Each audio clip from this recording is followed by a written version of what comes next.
Joining me now is Kevin Acee, Padres beat writer for the San Diego Tribune. And Kevin, I want to ask you first and foremost about Juan Soto. We know he's a better player than what he's showing us right now, but since the trade, he's had a difficult time getting it going. What is not connecting? First, Padres fans will be glad to hear you say that because they're wondering, right? Because you only really believe what you see. And at first, it was like, okay, all these walks, and I'm speaking from the fans' perspective. They're like, oh yeah, and Juan Soto and home run derby champion, and this, oh, but all these walks, what's up? And now he's not even getting on base. The thought is that he's pressing, and there are some signs like he's not chasing still because that's not what Juan Soto did. We'd really want to see what was up if he did that. But swinging at first pitches, he's doing there's a lot of pop-ups. He's even struck out a couple times, which they're just these things that are uncharacteristic. And the idea that he really wants to do well for this team is all that kind of the theory that anyone has that is causing him to sort of come out of who makes Juan Soto so far. Kevin, when you think about eye-hand coordination, when you think about patience at the plate, when you think about pitch selection, you think about Juan Soto. How is it possible that he went from all of those things to really nothing productive at the plate? 0 extra base hits in his last 12 games, 0 RBI in that time span as well. Yeah, I really, the rest of the team has sort of, almost kind of brought him into their collective inconsistency where, look, this is still a team that is, I've lost track now, keeping more track of what the wild card standing are, but what are they, 12, 13 games above 500? This is still a good team, but since about July, they've been playing like a very mediocre team. And rather than, them having really risen up, kind of everybody has sort of sunk down to this level. And yeah, it has become contagious. And like I said, like Juan Soto isn't really chasing so much anymore, but he is swinging at some pitches he normally wouldn't swing at in the strike zone. And it has sort of built on itself. Now, he talked last week about it has been a very strange year for him. And that is something that people in the organization even talked about when he came, when Josh Bell, Brandon Drury, Josh Hader came, and everyone was so excited. It was, we got to wait and see how these guys react to all the changes in their life and playing someplace different. And it's the first time for both Josh Hader, for Juan Soto to be in new places. And it was been a very tumultuous year for Juan Soto. I still get excited every time he comes to the plate because I'm a fan of good baseball players, right? Like I'm not a fan of the Padres, but I'm a fan of good baseball, and I think that something's going to happen when Juan Soto comes to the plate. No, I am with you 100%. He's definitely worth watching every single at-bat, and he's going to turn this around. And you also were correct. They are 13 games above 500 right now. They hold on to that third wild card spot in the National League, a 2-game hold on that. And Kevin, I don't know. In fact, I do know they would not be in this position without the services of what Manny Machado has done. Have you ever seen a season like this where really one guy has carried a club from beginning to end? Certainly not here. I have not. Manny, even with this ankle injury, which kept him out 9 games, and then there was probably at least half of July, which July was one of the worst calendar months of his career.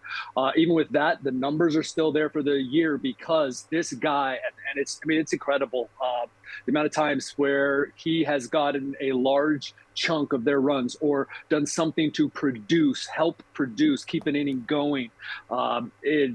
Again and again and again, Manny Machado has been the guy for this team.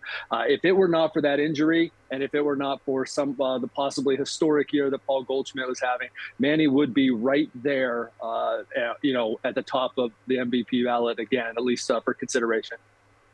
No, I'm in definite agreement with that. If it wasn't for Paul Goldschmidt, and perhaps Nolan Arenado, MVP could absolutely go to Manny Machado. Okay. When the Brewers traded Josh Hader, I was the first one to say, I don't understand this at all. When good, he's the best in the game. But Kevin, you know better than anybody, since the trade, he has not been good. Josh Hader, a 13.5 ERA in 11 games since the trade. Why? Again, I go back to change, but there were some mechanical things that the Padres identified right away. And you have to let a guy come in, and he did. He had 2 scoreless innings when he first arrives, 2 appearances, and you let a guy come in. You don't greet him at the door and go, "Hey, good to meet you. Here's some things we've noticed," and so they let him pitch. Then things started to go south. Then able to talk to him. Players are obviously more receptive when things aren't going so great, and these mechanical things. Look, they tell me about them. I look at the video like 10 times. I go, okay, yeah, I kind of see it. Sure. It's such minor stuff, but it's like a ship that's 1 degree off, right? And then 5 outings, 6 outings, 10 outings later, oh my gosh, who's this guy? And they've fixed some things. He's had a couple scoreless outings. He got his first save with the Padres, got his second save with the Padres, and then the comfort level. Look, Josh Hader had problems before. He's going to the same people. He's surrounded by the same people. He's going to the same house. And it's all new. And I not to look past this, but I'll be very interested to see how, because Josh Hader will still be here, Juan Soto will still be here, how this plays out next year. Now, this year is the situation, what they're focused on right now. But it's, gosh, the turnover on this roster, even within this season, has been immense. You look at the starting staff, Kevin, you look at Yu Darvish, you look at Blake Snell, you look at Joe Musgrove, among others, and overall, a pretty decent seasons. I know Musgrove has struggled as of late. Yu Darvish has been very consistent. Blake Snell is pitching better as of late, despite his outing against the Los Angeles Dodgers. If the season were to end today, you guys would, or the Padres would play the Cardinals. Do the Padres have enough pitching? I think for a playoff series, they do. It's the 3 guys that you mentioned right there. And I think you feel good about Yu Darvish. You feel good about Blake Snell in a postseason. And you feel good about Joe Musgrove. And then you have playoff the way that Bob Melvin would handle the pitching staff in the playoffs. And their bullpen has been very good lately. Certainly, that's an almost 5 ERA over the last month for the starting rotation. And without Joe Musgrove or without Yu Darvish, it would be much higher. So that's not something I'm trying to gloss over. But I also know there's certain games, like the game the other night with Joe Musgrove, where Bob Melvin would have went and got him sooner. No guarantee that the bullpen was going to come in and shut him down. But the guy who came in behind Joe was Robert Suarez, throwing 100 miles an hour, and he got out of the inning stranding runners. So I think the combination of having good pitchers in the rotation, in the bullpen, and with the way that it would be managed in the postseason, I don't think the pitching staff is a concern or up there. I think the fact that they need to score more runs consistently is the Padres' main problem.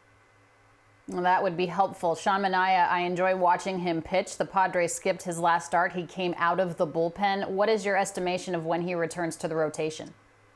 Sometime in this series coming up against the Diamondbacks here in Seattle for 2 and then 4 in Arizona. I was surprised that it wasn't tomorrow because you have Yu Darvish, he could go on one day. Darvish is fine.